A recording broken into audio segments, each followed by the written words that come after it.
Hanggang ngayon, matindi pa rin ang polusyon sa ating mga ilog at karagatan. Yan ang problemang naisolusyonan ng isang grupo.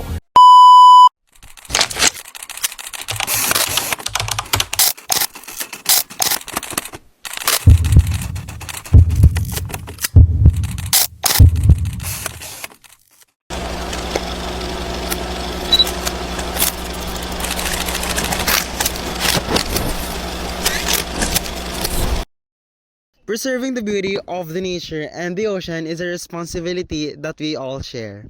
And one of the most powerful ways to do this by embracing the principles of reduce, reuse, and recycle. These simple concepts can help us minimize our impact on the environment and ensure the future generations can enjoy the beauty of our planet just as we do. Let's start with the idea of regarding the first step in caring for nature is reduce the amount of waste. In many ways, we are living in a time of excess. We buy more than we need, consume more resources, and often don't things anyway without things.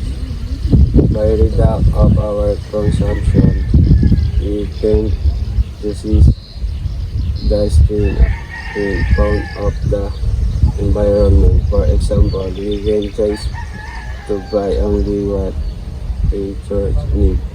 Processed products need less quantity of them for items that last larger rather than disruption of goods.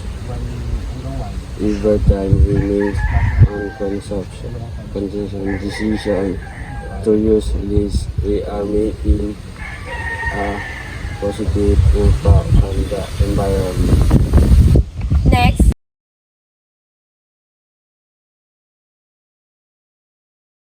There's a concept of reusing. Reusing means finding new ways to use things rather than discarding them after one use.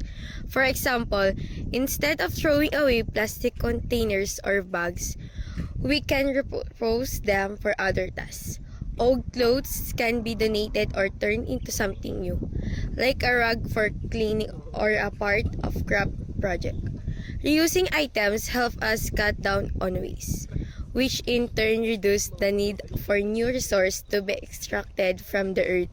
It also keeps items off landfills, preventing harmful materials from polluting the ground and water. We have recycling. Recycling is an essential way to transform old materials into something new, reducing need to use raw materials from nature. It can take many forms such as recycling paper, plastic, glass, and metal. When we recycle, we help lower the amount of waste in landfills and prevent harmful chemicals from leaching into the soil and oceans. By sorting our trash properly and following local recycling programs, we ensure that valuable materials are reused instead of being buried or burned. This not only save resources but also reduce pollution, which is especially crucial for protecting our oceans and marine life. Of our planet. It plays an essential role in regulating the climate, providing food, and supporting biodiversity. However, the ocean is facing significant threats such as pollution from plastic waste, chemical runoff, and overfishing. By reducing our waste, using items, and recycling, prevent harmful materials from entering the water. For instance, plastic are the one of biggest pollutants in the ocean, causing harm to the marine animals that mistake it for food or became entangled in it. By using less plastic, reusing containers, and properly recycling plastic product, we can reduce the amount of this harmful material that ends up in the ocean. Each small action we take to reduce, reuse, and recycle can create a ripple effect. inspiring others to do the same and making a collective difference.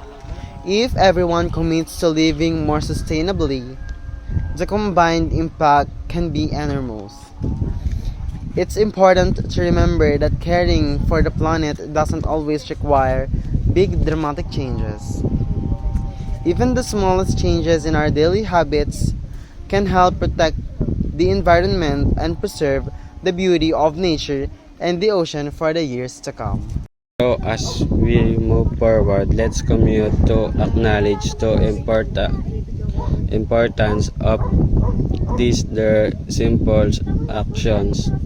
Reduce, reuse, recycle. Together we can make a world of difference. Our plants and especially our oceans need our care and attention in each up to each of us. Do your part.